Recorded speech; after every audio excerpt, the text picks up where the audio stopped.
اور جس کو کہ میں آج سوچ رہا تھا تو ایک لفظ ذہن میں آیا کہ جیسے بیٹری اس کو ریچارج کیا جاتا ہے،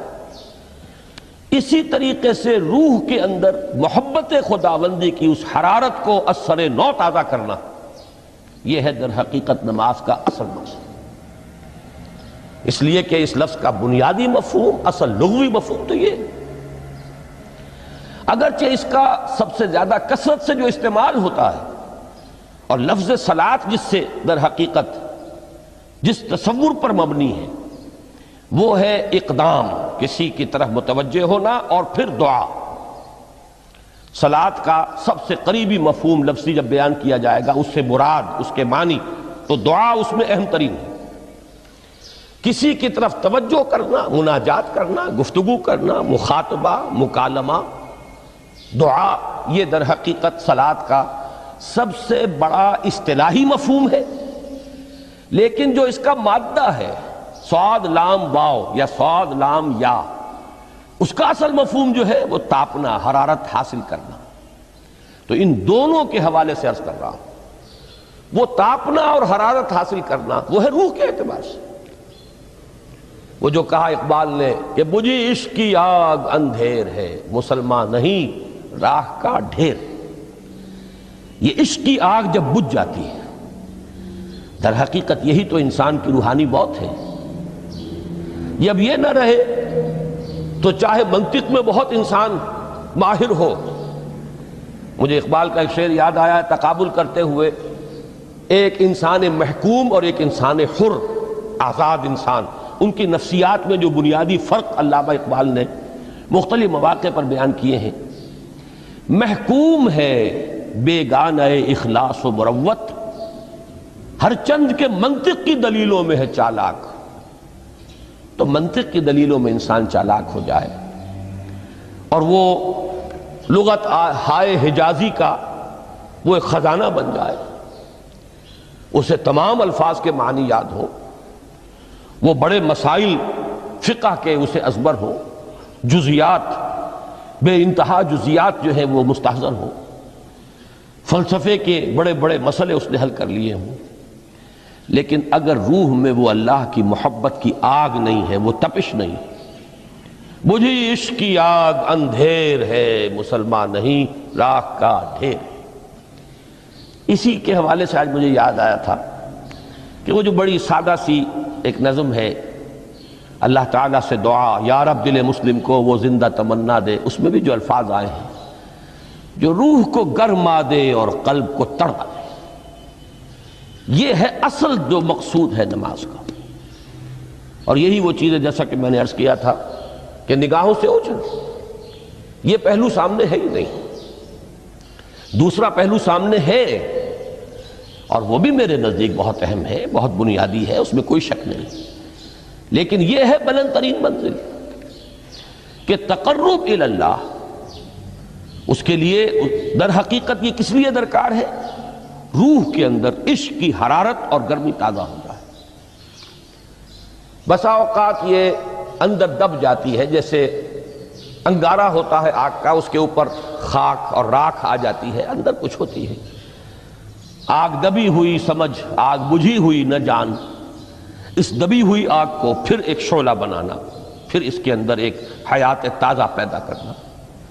یہ ہے نماز کا اہم ترین اور بلند ترین مقصد۔ لیکن اس کے ساتھ ہی اس نماز میں ذکر ہونا، اس کا یہ ذکر ہے، اور ذکر کی جب میں فہرست بیان کیا کرتا ہوں بہت سے حضرات کے سامنے ہوگا کہ ذکر کا در حقیقت مفہوم ہے استحضار اللہ فی القلب۔ ہمارے ہاں غلطی سے جو ذرائع ذکر ہے انہیں ذکر قرار دے دیا گیا ہے۔ نماز ذکر نہیں ہے، نماز ذکر کا ذریعہ ہے۔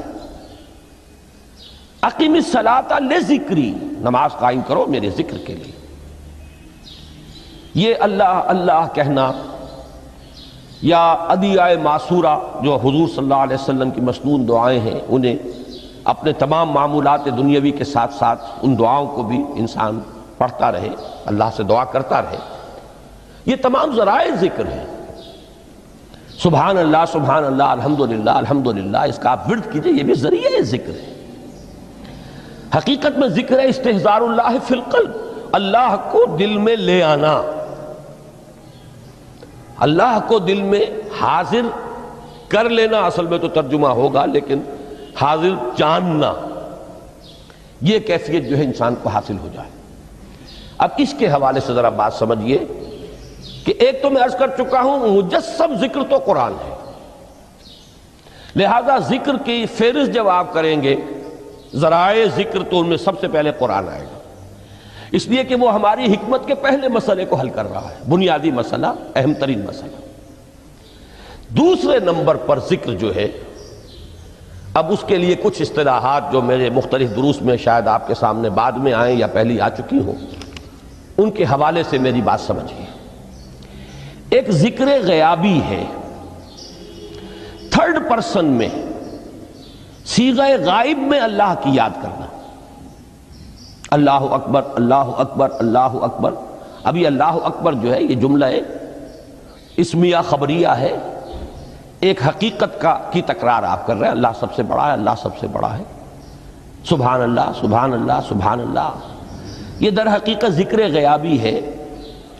کہ آپ اس میں مخاطب نہیں ہیں اللہ سے، ایک ذکر خطابی کہیں یا ذکر حضوری کہیں، جس میں مکالمہ ہوتا ہے، جس میں گفتگو ہوتی ہے۔ تو نماز در حقیقت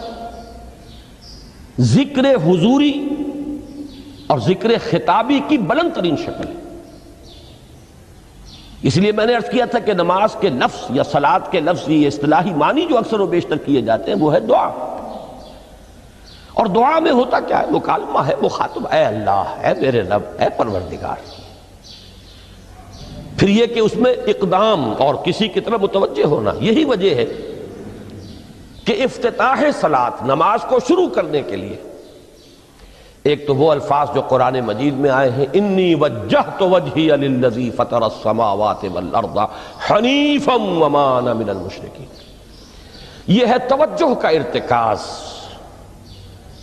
بشرطے کہ یہ صرف الفاظ ہی نہ نکل رہے ہوں، واقعتاً یہ تعبیر ہو اس وقت کی انسان کی نفسیاتی کیفیت کی، کہ شعوری طور پر وہ فیصلہ کرتا ہے کہ اب میں منقطع ہو رہا ہوں، ہر چہار طرف سے اپنی توجہ کو ہٹا کر، ہر مسئلے سے اپنے آپ کو خالی و ذہن کر کے، یعنی ظاہری اور باطنی دونوں اعتبار سے میں اپنی توجہ کا ارتکاز کر رہا ہوں اس ذات کی طرف جس نے آسمانوں اور زمین کو پیدا کیا، اور بالکل یکسو ہو کر رہا ہوں۔ انی وجہت وجہی للذی فطر السماوات والارض حنیفا وما انا من المشرکین۔ اور دوسری وہ جو دعا جس سے ہم افتتاح کرتے ہیں اپنی نماز کا، دیکھیں اس میں خطاب کا کس قدر اہتمام، وہاں سبحان اللہ نہیں ہے، سبحانک اللہم، پاک ہے تو اے رب ہمارے، وبحمدک وتبارک اسمک وتعالی جدک۔ اب آپ غور کر رہے ہیں، یہ ہے تخاطب، براہ راست مخاطب ہونا ہو رہی ہے۔ تو سب سے پہلی بات تو یہ ہوئی کہ ذکر کی ایک شکل ہے ذکر غیابی، دوسری ذکر حضوری، اور ذکر حضوری یا ذکر خطابی کی بلند ترین منزل، بلند ترین اس کا ذریعہ نماز۔ اس کو ایک پہلو سے اور سمجھ لیجئے، سورہ فاتحہ جب پھر ہم پڑھتے ہیں جسے الصلاۃ کہا گیا ہے، جو لب لباب ہے، خلاصہ ہے، اس میں پھر تدریجاً غیاب سے حضور کی طرف پیش قدمی ہوتی ہے۔ الحمدللہ رب العالمین الرحمن الرحیم مالک یوم الدین، یہ ذکر غیابی ہے، اس میں ابھی خطاب نہیں آیا، یہ وہی جملہ اسمیہ ہے، کل تعریف اس اللہ کے لیے ہے جو تمام جہانوں کا پروردگار ہے، مالک ہے، جو رحمان ہے، رحیم ہے، جزا و سزا کے دن کا مختار و مالک ہے۔ اب یہ غیاب سے حضور کی طرف، ایاک نعبد و ایاک نستعین اہدنا الصراط المستقیم، یہ ہے وہ۔ اب پہلے ایک معاہدہ ہے، ایک اقرار ہے، اعتراف ہے، وعدہ ہے، اور پھر دعا ہے استدعا ہے کہ حضور نے فرمایا یقول اللہ